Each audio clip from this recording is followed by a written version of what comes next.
Assalamualaikum warahmatullahi wabarakatuh.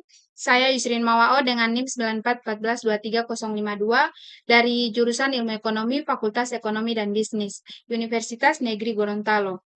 Video ini saya buat untuk memenuhi tugas ujian akhir semester mata kuliah Ekonometrika 2 yang dibimbing oleh Ibu Rivi Fajrina Zuna SEME.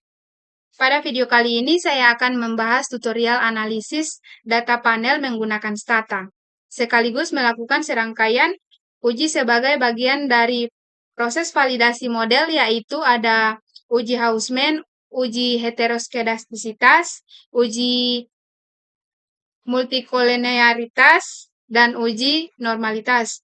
Tutorial ini bertujuan untuk membantu teman-teman memahami langkah-langkah praktis dalam menganalisis data panel sekaligus sebagai referensi dalam pengerjaan penelitian kuantitatif.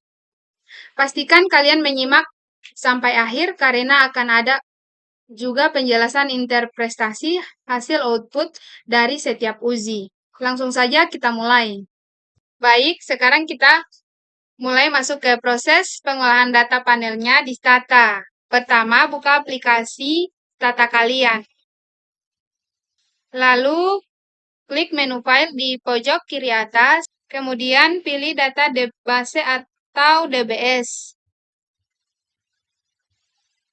Setelah itu, klik browser untuk mencari file datanya.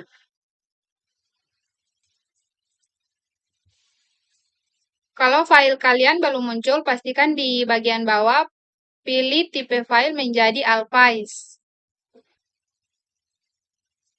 Di sini saya pakai data UAS 04. Kemudian klik Open. Setelah itu, jangan lupa ubah bagian menjadi lower case atau variabel. Klik OK. Setelah klik OK, akan muncul peringatan warna merah di bagian bawah. Jangan panik, itu biasanya terjadi karena format file perlu dibuka dengan perintah manual. Cara mengatasinya, kita salin saja perintah yang ada dalam kutip, kemudian komen use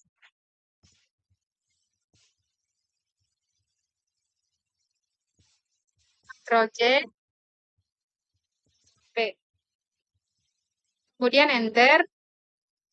Kalau berhasil, data akan muncul di jendela samping seperti ini. Selanjutnya, kita perlu mendeklarasikan struktur data panel kita dengan perintah comment xtz region here. Kemudian enter. Perintah ini digunakan untuk memberitahu Stata bahwa data kita adalah data panel yang terdiri dari unit cross section atau dalam hal ini region dan unit time series yaitu year. Dengan begitu, Stata bisa mengenali data kita sebagai panel dan bisa digunakan untuk analisis panel seperti xtrect. Setelah itu, kita langsung masuk ke perintah regresinya dengan komen xtrect preponderance density YOS GDP.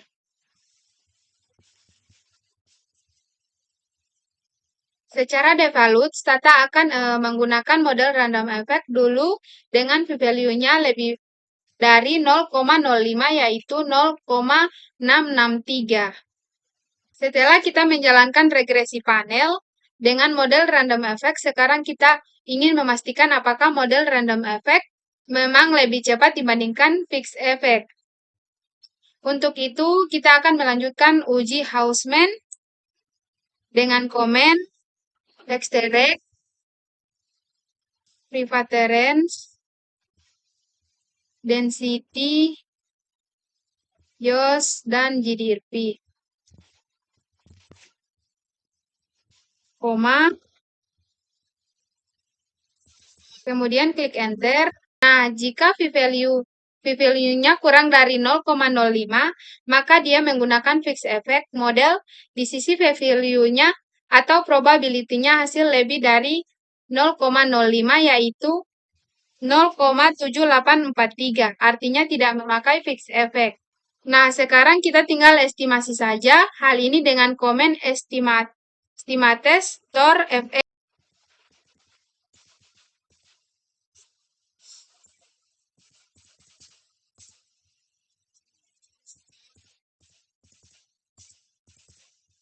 Kemudian klik enter. Sekarang kita coba yang random effect dengan komen extract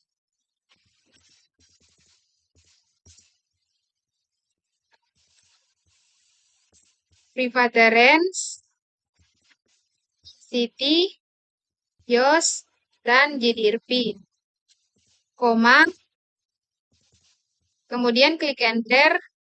Nah, sudah muncul datanya. Jika hasilnya lebih dari 0,05, maka kita memakai random effect. Nah, di sini hasilnya lebih dari 0,05 yaitu 0,663, berarti memang betul kita memakai random effect ya.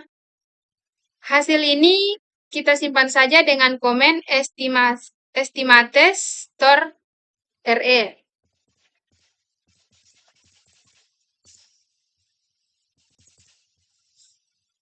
Kemudian klik enter. Nah, terakhir di uji Hausman, kita tinggal memastikan apakah model random effect memang lebih tepat dibandingkan fixed effect. Komennya dengan komen Hausman ERG. Kemudian klik enter.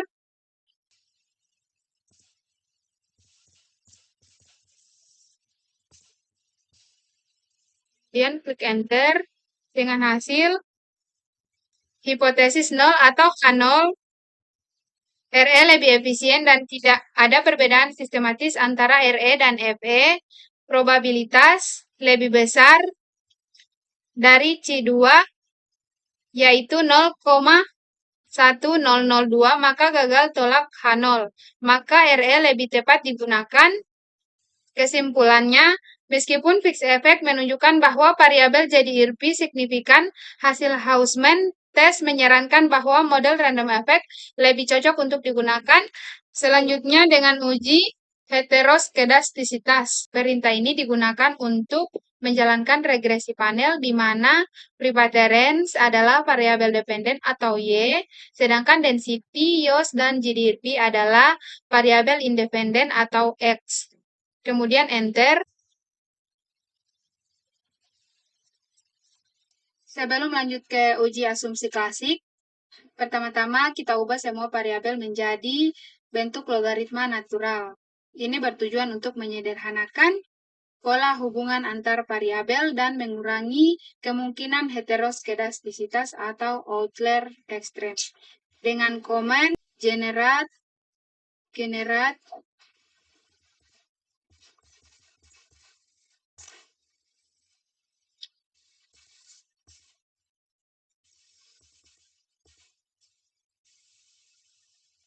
preference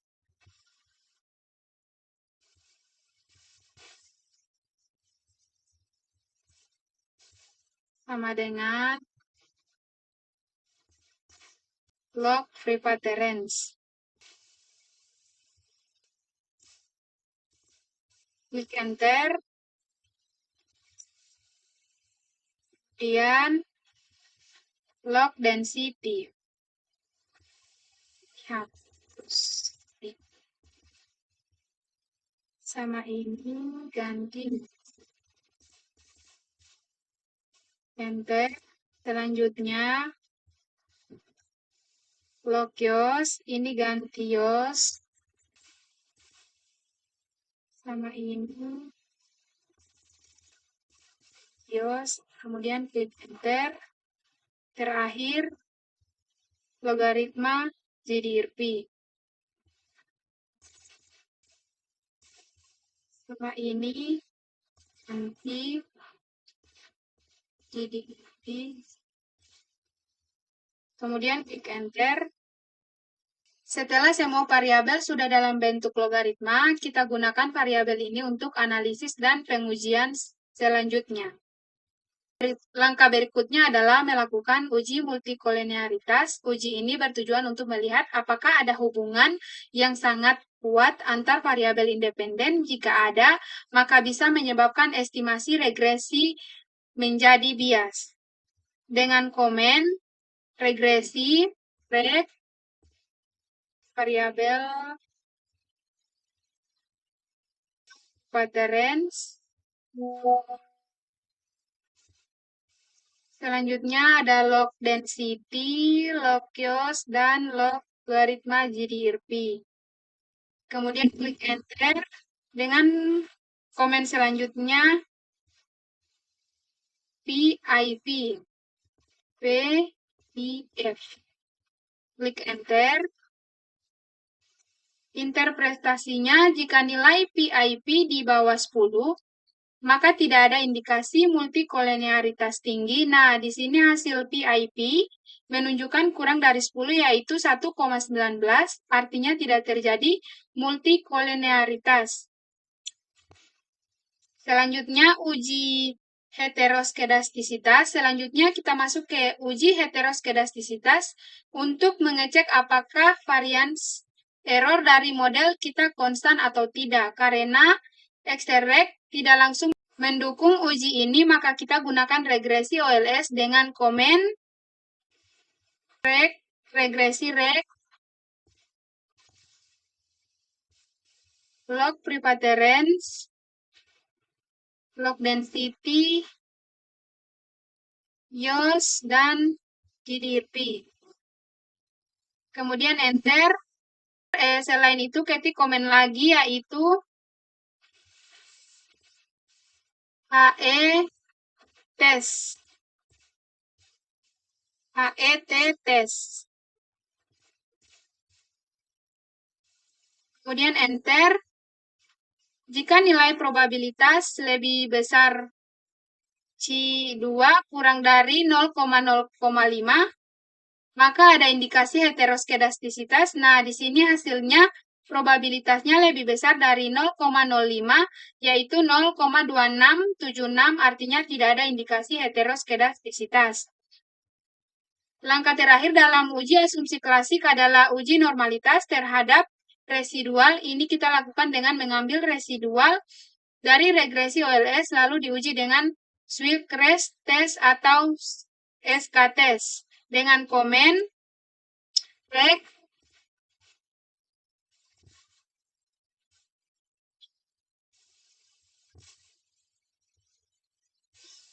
patterns,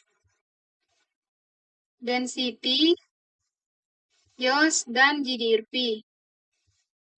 Kemudian klik enter.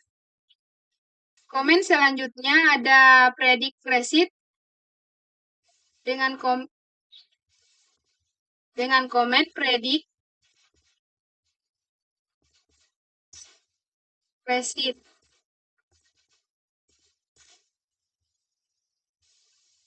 koma residuals.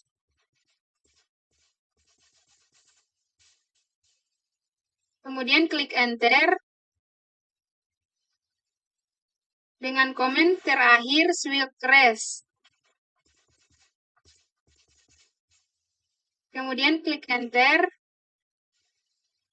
Kalau probabilitas lebih besar dari Z lebih besar dari 0,05, maka residual berdistribusi normal. Tapi jika lebih kecil seperti yang tertera dari hasil data ini, yaitu 0,000, maka residual tidak normal meskipun dalam regresi panel. Ini bukan masalah besar karena VLT tetap menjamin estimasi konsisten.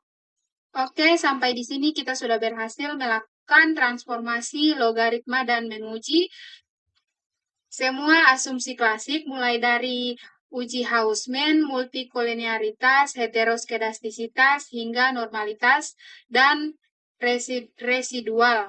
Meski ada beberapa asumsi yang mungkin tidak sepenuhnya terpenuhi, namun model logaritma regresi panel tetap bisa digunakan selama hasilnya konsisten dan interpretasinya logis. Semoga tutorial ini membantu kalian dalam memahami proses analisis regresi panel Bistata. Terima kasih sudah menonton dan sampai jumpa di video berikutnya. Wassalamualaikum warahmatullahi wabarakatuh.